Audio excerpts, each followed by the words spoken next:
السلام عليكم ورحمة الله تعالى وبركاته. مرحبا بكم في الفيديو جديد. الحصة ديال اليوم غادي تكون حول الأعداد العقدية لتصحيح امتحان مقترح لسنة 2020. إذا أول سؤال على بركة الله هو حل في السي المعادلة التالية. وحنا نعلم بأن المعادلة من الدرجة الثانية نحسب المميز دلتا. إذا أول عنصر نهتم به هو حساب المميز. لنحسب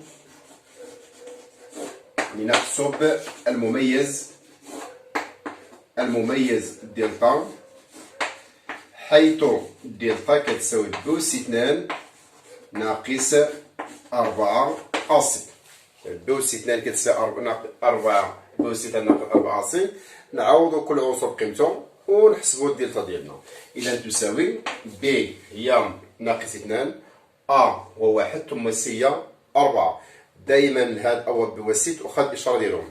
دونك غتولي ناقص 2 بوس 2 ناقص 4 أ اللي هي 1 سي اللي هي 4.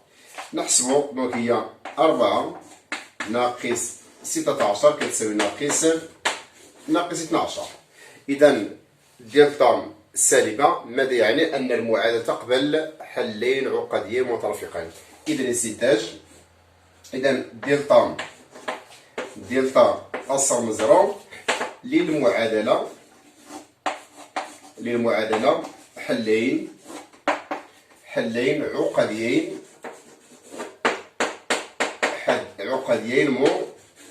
مترافقين. إذا المعادلة لا حلول في المجموعة للمجموعة سي. الحل الأول دونك زد ان إيكال زد كتساوي موان بي موان اي لا راسين ديال موان دلتا سور 2 ا. إذا بالنسبة لدلتا مع الزربة والخوف في الامتحان كتنساو ناقص. إذا نردو بالي الإشارة ثم نعوض. إذا سيساوي بي هي ناقص 2 مع ناقص القاعدة هي 2 ناقص اي دلتا هي جمع رباع 12 هي 2 راسين دو 2 يعني هي اي 2 اي جمع رباع 3 الكل على 2. دونك هاد 2 راسين دو 2 هي لا راسين دو 12 جمع رباع 12 هو 2 جمع رباع 3.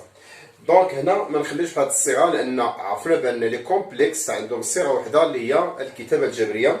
خاص العزل لا ريال تكتب لوحدها وايماجينير لوحدها. دونك صار بسيط غتساوي 2 على 2 1 ثم نختزل هنا تبقى لي ناقص اي لا راسين دو 3. دونك الحل الاول لقيناه. دونك غادي نستعملوا هاد الكلمه ديال من؟ ديال المترافقين.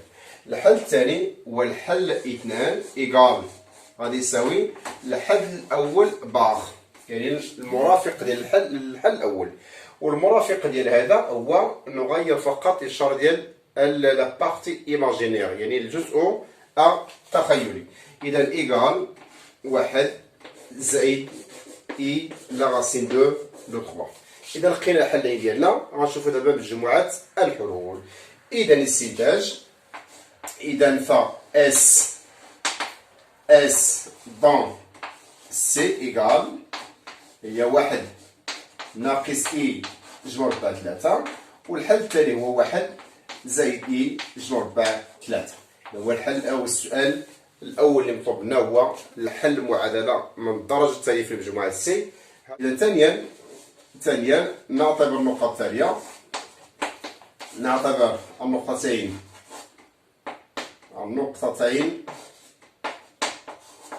أو ب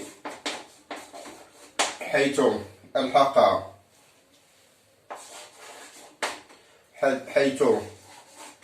لحقي أو ب هما لحقيهما على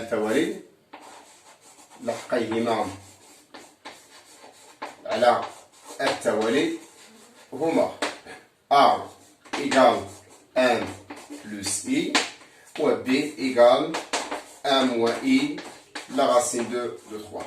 إذا عطاونا أ و بي اش غيصير كل واحد فيهم؟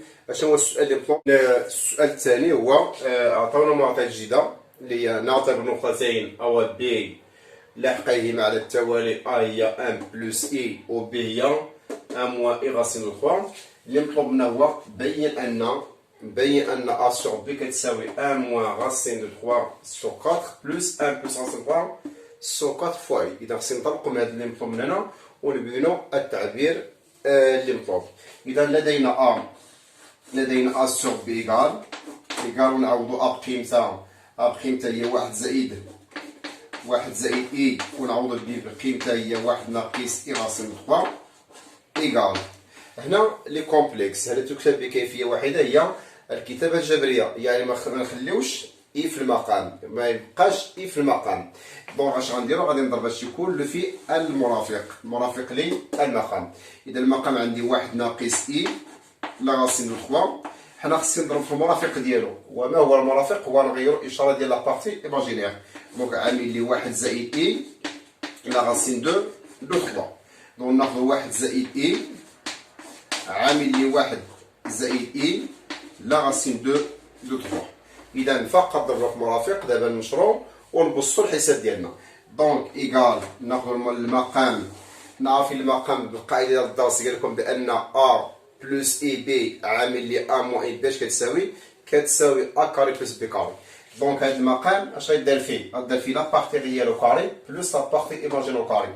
لابارتي ريال هي 1 ولا بارتي ايماجين هي لا راسين دو 3. إذا هي بلس لا راسين دو 3 او كاري. هذا هو المقام ديالنا. أما البسط غنصرو إذا غنضربو 1 في 1 دونك هي 1 فوا إي هي بلس إي راسين دو 3 إي فوا 1 هي بلس إي فوا إي هي أو كاري هي موان زائد وغادي يولي عندي هنا ناقص جمع بثلاث. ثم لي كومبلكس قلنا كيفية وحيدة. إذا غادي نعزلو لا غيال لوحدها ثم إيماجينير لوحدها. إذا اش غتساوي دابا لا غيال هي أ مع راسين 3 دونك هي 1 ناقص جمع باء 3 على المقام ديالها شحال هي 1 زائد 3 هي شحال هي 4. هادي لا ريال بلوس هنا عندي إي وعندها هنا إي غنعملو بها اش يبقى لكم هنا 1 هنا جمع باء 3 تولي هي 1 زائد جمع باء 3 هادشي كله فوا شنو فوا إي. دونك هو اللي مطلوب لنا نبين أن أ سور بي كتساوي هاد القيمة هادي اللي مطلوبة. وشوفوا دونك السؤال الموالي هو مطلوب منا نكتبو أوض بي على الشكل المثلثي. الشكل المثلثي ل أ والشكل المثلثي ل بي. ونعلم أن مراحل الشكل المثلثي هو نحسب معيار ثم نعمل المعيار نحدد الزاوية ثم إذا كان شي ناقص في التعبير يعني يزال ما يبقاش شي ناقص في قدام قوس ولا سينوس. إذا لدينا أ عطاونا أ كتساوي 1 زائد إي. إذا غادي نحسبوا المعيار ديال أ. دونك المعيار لدينا معيار ديال أ راه هي لا راسين ديال 1 كاري زائد 1 كاري اللي هو جمع باء ديال 2.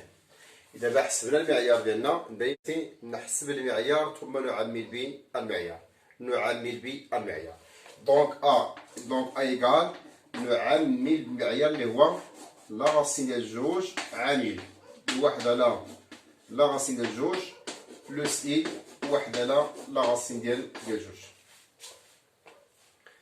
ثم نحاول نحددو الزاوية إذا ما نخليوش الجذر في المقام. دونك إيكال غتساوي جمع باء 2 عامل لي جمع باء 2 على 2 بلس إي جمع باء 2 على 2. إذا الآن نبحث عن الزاوية. غنشوفو غير هنا فقط قلنا باش نقلبو نحددو العمدة نهتم فقط بلا غيال سور المعيار. 2 في 2 4. إذا هذا كوس بيل 4 دونك إيكال جمع باء 2 كوس دو بي سور 4 بلس إي سيليزيال فعلا فعل 4.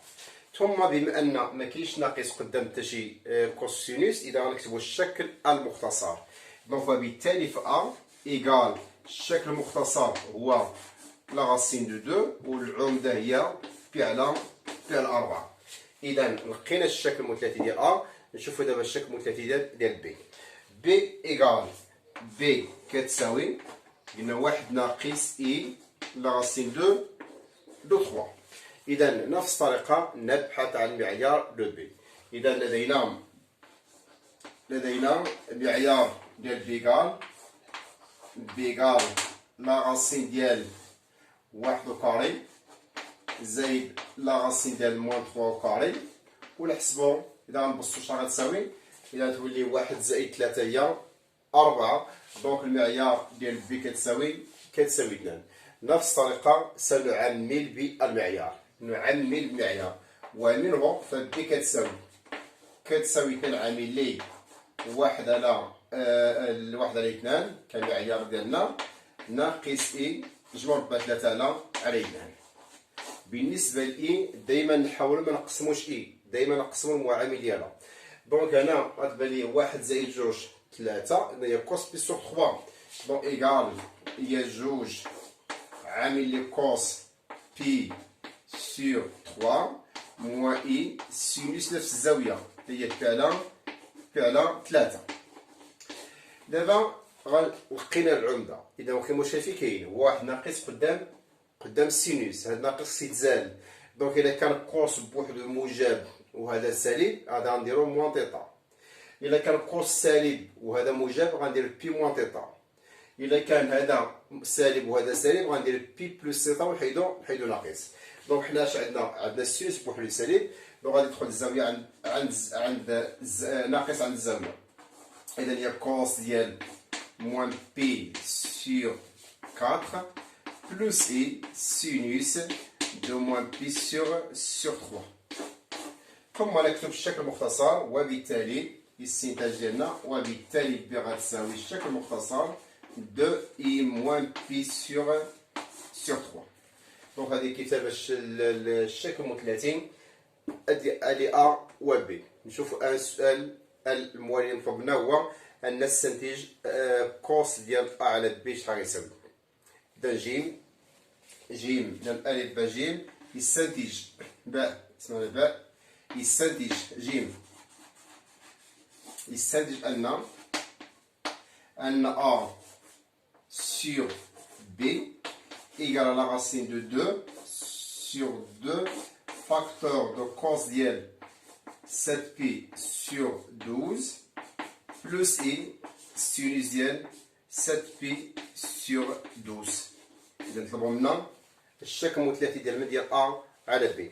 إلى هنا غنرجعو للدرس. إذا اللي مطلوب منا هنا غيتستعمل في الدرس هو غادي يستعملو العلاقة التالية اللي غيتستعمل في الدرس هامي.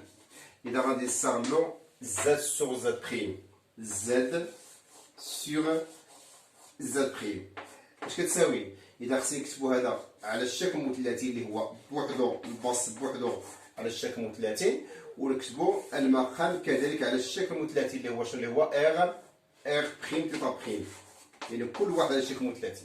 دونك الخاصية شنو الخاصية هو المعيار على المعيار. دونك هو ناخذ المعيار نقسموه على المعيار، بينما العمده لا. بحال الان العمده شنو هي تيتا موان تيتا بريم. هي العلاقه اللي غنستعملو دابا، العلاقه اللي غنستعملو باش نكتبو ا على الشكل اللي مطلوب. اذا ا سور بي ايكال ناخذ كل واحد على الشكل المثلثي ديالو. لقينا هذا هو لا راسين دو 2 لا راسين دو بي sur 4 ولقينا بي هي 2 اي موان بي sur 3. إذا غنستعملو العلاقة العامة ديالها اللي درنا هنا، إذا غتساوي شنو هي لا راسين دو 2 sur 2 إلى المعيار ثم العمدة ناقص العمدة. إذا إيكال بصفة عامة غادي تساوي المعيار على المعيار، بينما العمدة ناقص العمدة. إذا هي بي على 4 ناقص مع ناقص بي على 3. ثم هنا غنوحدو المقام، بينما هذا غادي يبقى كما هو. دون إيكال غتساوي لا راسين ديال 2 على 2 ثم نوحدو المقام. هنا المقام واحد هو 12، المقام واحد 12. هنا غادي يولي شنو سيصبح زائد، غادي يولي هنا زائد. دونك غتولي هي 3 بي زائد 4 بي هي 7 بي. دونك هي 7 بي سور 12. دابا نكتبو نرجعو الى الكتاب هذا الشكل المثلثي، ومنه السؤال اللي مطلوب منا. دونك ا sur b égale la racine de 2 sur 2 facteur de cos de 7pi sur 12 plus I sinus de 7pi sur 12 هي الكتابة اللي مطلوبة بالنسبة لشنو؟ بالنسبة لي A sur B. الآن غادي نستنتجو قوس الزاوية اللي مطلوبة شحال غتساوي هاد القوس هادي وشحال غتساوي هاد القوس هادي. إذا السؤال ديالنا إذا ألف جيم هنا إذا دونك ها يستنتج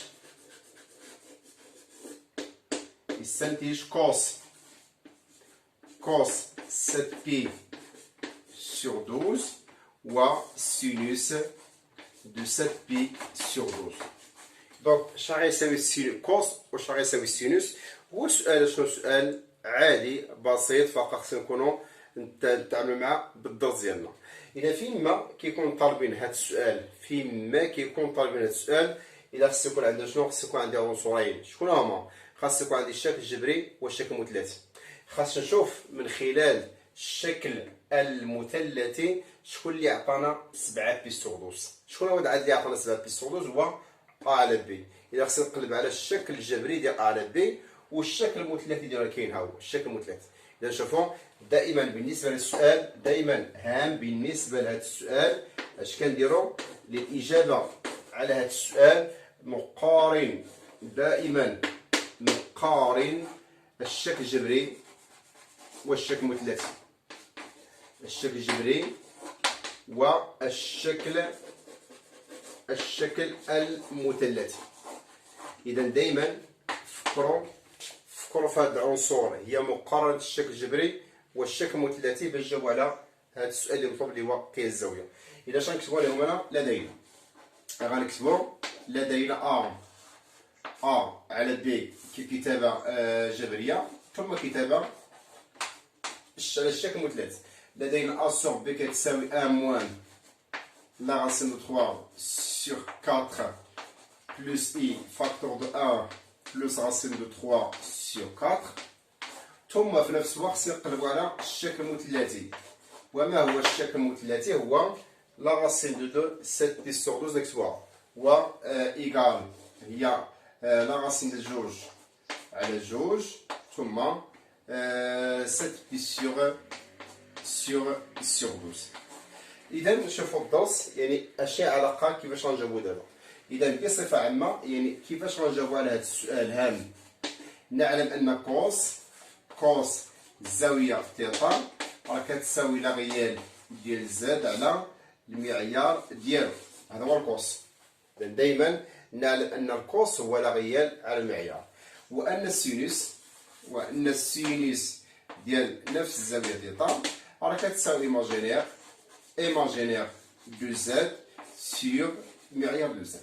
دونك هذا هو العلاقة اللي غنستعملو دابا باش نقلبو على كوس اللي طالبين اللي هو كوس 7 بي سور 12 اي سينوس بي سور 12. دونك ها 7 بي سور 12. إذا عارفين بأن غنقلبو هذا وهذا. دونك اش غنكتبو ليهم؟ دونك كوس 7 بي سور 12 إيكال ماذا؟ تساوي شحال؟ غتساوي لا غيال على المعيار. فين لا غيال؟ ها هي المعيار هو هذا. إذا غتساوي لا غيال على المعيار ونبسطو الحساب ديالنا. دونك إيكالا 1 ناقص جمع 4 3 على شحال؟ على 4. الكل على المعيار. المعيار هو لا راسين دو 2 سور 2 إيكال لا راسين ديال 1 سور 4 وي سور 4 إيكال. دابا غنبسطو الحساب ديالنا. اش غنديرو؟ البسط في مقلوب المقام. غنخلي هذا كوميلي. إذا إيكال البسط يبقى هو نفسو في المقلوب ديال من؟ المقلوب ديال المقام. إذا ميكفينيش تما. إذا إيكال البسط هو 1 ناقص راسين 3 سو 4 في فوا شنو؟ فوا المقلوب فوا جوج على لا راسين ديال جوج. ثم اش غندير؟ أنا نختزل ب2. اش غتساوي؟ غتساوي 1 ناقص جمع 4 3 على شنو؟ على 2 في شحال؟ في 1 على راسين ديال جوج. إذا نضربو هنا شنو؟ في لا راسين ديال شنو؟ ديال جوج إيكال. ثم دائما نحيدو شنو؟ نحيدو الجذر بالمقام. إذا هذا الجذر خصني ميبقاش عندي في المقام. واش غندير؟ إذا غنضرب في الراسين دو هنا وغنضرب هنا في لا راسين ديال جوج. إذا ضربنا في الراسين ديال جوج شنو يساوي؟ ضربنا في لا راسين ديال جوج غتولي هي لا غاسين هنا ديال جوج، غتولي هنا غاسين دو غاسين ديال جوج ناقص هنا غنضرب في لا غاسين ديال جوج غتولي هي لا غاسين ديال ستة، وهنا غنضرب في غاسين ديال جوج غتولي 2 في 2 هي 4. إذا لقينا قيمة كوس. غادي نستغلوا نفس الكتابة ونفس شنو الفرق بيناتهم، هو غادي ناخذوا لا ايماجينير على المعيار ونلقاو القيمة نفسها. الفرق الوحيد بيناتهم هو شنو هو زائد. إذا السينوس 7 بي sur 12 إيكالا ايماجينير، غتساوي ايماجينير على المعيار. ايماجينير هي هادي، إذا غتساوي 1 زائد جمع ربع 3 على 4 الكل على جمع ربع 2 على جوج. يعني ايماجينير على هذا المعيار. ايماجينير ها هي، المعيار هو لا غاسين ديال هذا. نفس الطريقة اش غتساوي إيكال البسط في مقلوب المقام. إذا غتساوي 1 زائد جمع ربع 3 على 4 في العكس في جوج على لا غاسين ديال جوج. إذا غنختزو 2 مع 2 غادي يبقى ليا إيكال 1 زائد جمع ربع 3 على غادي تبقى هنا 2 فوا هذا، إذا هي 2 غاسين دو 2 غاسين دو 2 إيكال. دابا غنبسطو الحساب ديالنا، دونك غادي نحيدو الجذر بالمقام، غنضرب البسط المقام في لا غاسين دو 2. دونك إيكال لا غاسين دو 2 بلوس لا غاسين دو 6 sur 4 هي القيمة اللي مطلوب لنا. ثالثا لأن طابق الإزاحة متجهاتها هي ما يلي. متجهاتها هي U ذات اللاحق 2 إي غاسين 3. السؤال اللي مطلوب لنا أن السي لدينا لتكون سي صورة بي، لتكون سي صورة بي بالإزاحة تي. بين أن سي كتساوي بي بار. واش هو بي بار؟ هو المرافق. بين أن سي إيكالا بي بار. بين أن سي إيكالا بي بار تساوي بي بار، بحيث بي بار هو مرافق ديال العدد بي، والمرافق هو كنغيرو فقط الإشارة بين قدام البارتي ماجينير. دونك غنكتبو لدينا سي صورة بي. ماذا يعني بالتحاكي؟ ماذا يعني؟ دونك سي ترانسلاسيون دو. إذا سي دو بي إيكالا سي. إذا سي دو بي كتساوي سي، لأن سي هي الصورة ديال الصورة ديال. إذا قلنا الصورة ديال بي كتساوي سي. ماذا يعني؟ يعني أن المتجهة بي سي كتساوي متجهة ديال من ديال إزاحة. متجهة بي سي إيكالا دايما بي سي إيكالا متجهة الإزاحة. دونك حاولوا إذا كان إزاحة في التمرين وطالبين الرباعيات استغلوها في المتوازي أضلاع، لأن متجهاتهم متساويين فهي تكون متوازي أضلاع. إذا هنا يعني أن تكافئ أن بما أن جوج متجهات متساويين فلافيكس ديال هادي كتساوي لافيكس ديال هادي. اش كيعني؟ دونك افيكس دو فيكتور بي سي إذا غيساوي حتى هو افيكس ديال المتجه. واش هو لافيكس؟ هو اللحق ديال الطرف ناقص اللحق ديال الاصل. هنا زد دو سي موان زد دو بي إيكال ماذا سيساوي؟ غيساوي اللحق ديال يو. اللحق ديال يو راه كيف معطيات هو 2 زي غاسين دو 3. دونك إيكالا 2 إي لا غاسين دو 3. حنا شنو بغينا؟ ديجا زد دو اساسا زد دو سي موان زد دو بي. حنا بغينا زد دو سي. دونك زد دو سي اش غتساوي؟ غادي نحولو بي للطرف الثاني. إذا إيكالا 2 إي غاسين دو 3 موان كوا موان بلوس زد دو بي. وغادي نعوضو زد دو بي بقيمتها اللي هي 1 موان إي غاسين دو 3. دونك إيكالا 2 إي غاسين دو 3 ونعوضو بي بقيمتها اللي هي 1 موان إي لا غاسين دو 3. دونك لا ريال هنا هي 1 ونحسبوا هاد الجوج. اذا 2 زي راسين 3 موان اي راسين 3 دونك صافي 2 سي اي راسين 3.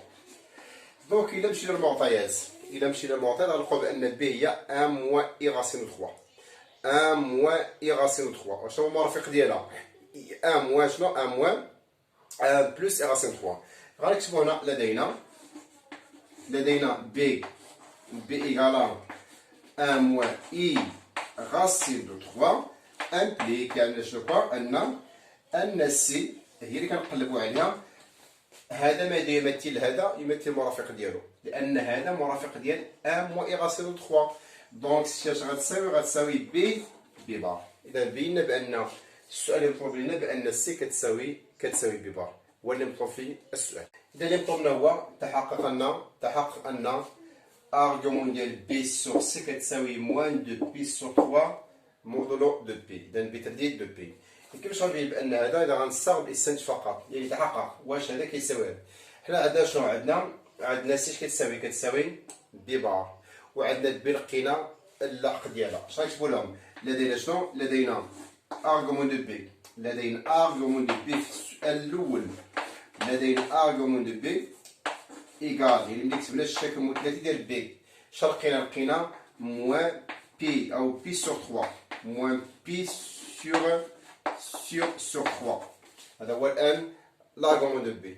واش هو المرافق ديالو؟ المرافق ديالو الا كان زاد هام هنا هام، الا كان زاد كتساوي ار تيتا، فان زاد بار غادي تساوي ار موان تيتا. الدرس ديالنا مسلم للدرس. الا كان ار لقينا ار يعني الزاد راه غنلقاو الزاد بار شحال غتساوي. دونك حنا بما ان ارغومون دو بي شحال غيساوي موان بي سور 3، فارغومون ديال بي بار غيساوي بي سور 3 العكس. وحنا نعلم ان سي كتساوي بي بار. اذا غادي نستغلوها غنكتبوا لهم لدينا ارغومون ديال اش اللي طالبين بي سور سي تقيس ماذا؟ تقيس ارغومون ديال بي سور بي بار بترديد دو بي. علاش؟ لان عارفين بان السي كتساوي بي بار. عوضنا هاد السي هادي بقيمتها، عوضنا السي بقيمتها. دونك غتساوي شنو؟ غتساوي بي سور بي بار. وغنستغلو هاد العلاقه اللي عندي هنا. ارغومون دو زد سور زد بريم تقيس ارغومون او توافق ارغومون دو زد موان ارغومون دو زد بريم بترديد دو بي. اذا ارغومون دو زد سور زد بريم هي اللي في الدرس كتساوي ارغومون ديال هذا ناقص ارغومون ديال هذا. دونك اش نكتبو دابا هنا؟ اي دونك ارغومون دو وبالتالي ارغومون ديال بي سور سي توافق ارغومون ديال هذا ناقص ارغومون ديال هذا. دونك ايكال ارغومون دو بي موان ارغومون دو بي بار بترديد دو بي. دابا نعوضو كل واحد قيمتو. ايكال ارغومون دو بي هو موان بي سور 3 وارغومون دو بي بار هو المرافق ديالو. ان بما ان بي هو بي شحال لقينا في العمده ديالو هي موان بي سور 3. واش هو سميتو ديالو؟ هو بي سور 3 مع ناقص يبقى موان بي سور 3. دونك هي موان بي سور 3 بترديد دو بي.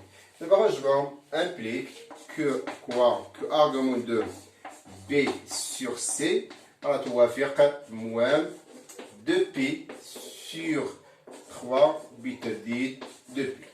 هو اللي مطلوبنا السؤال ديالنا بان ارغومون كتساوي موان دو بي سور هو يستنتج قياس الزاويه. حتى هو سؤال مهم في لي كومبلكس. اذا قياس الزاويه نعلم ان او سي قياس الزاويه او سي او بي.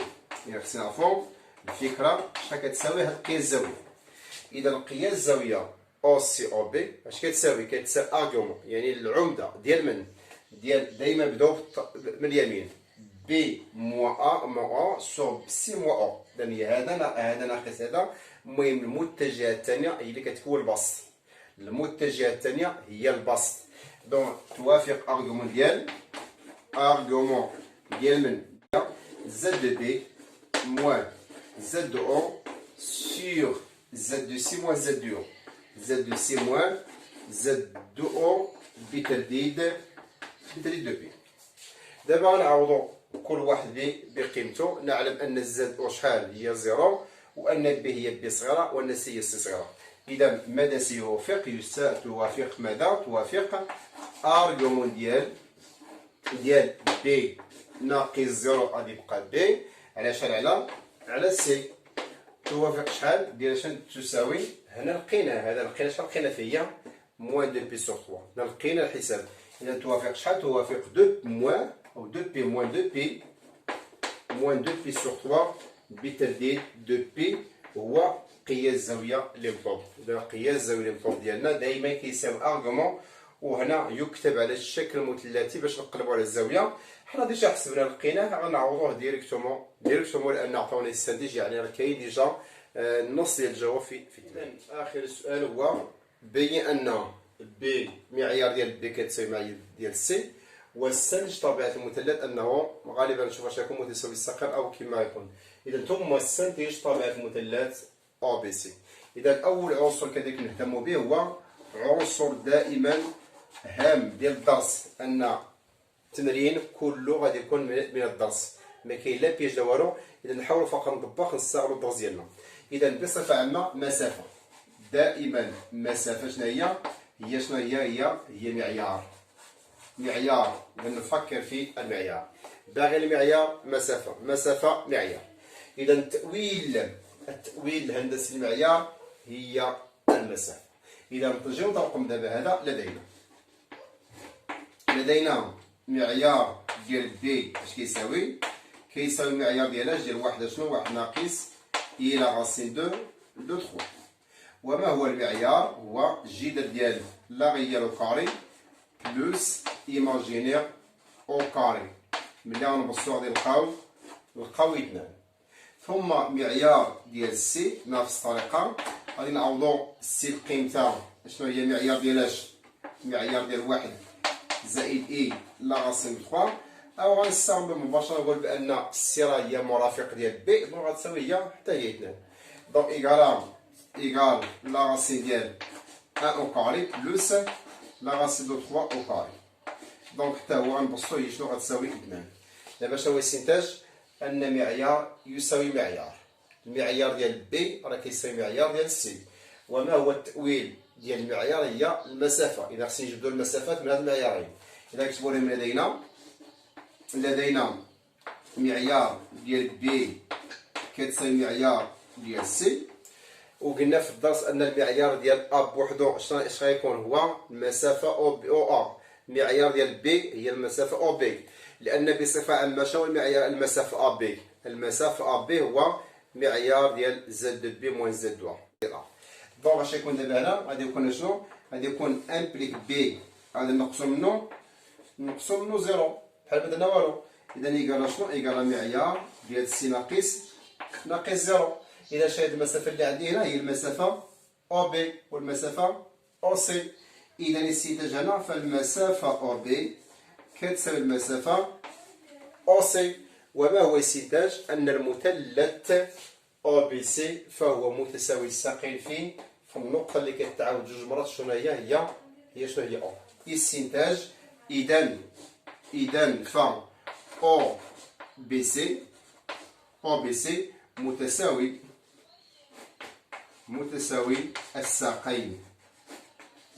الساقين في النقطة اللي قلنا كتكرر جوج مرات اللي هي في النقطة أو. دونك هذا هو اقتراح من اقتراحات ديال امتحانات 2020، وأتمنى لكم التوفيق.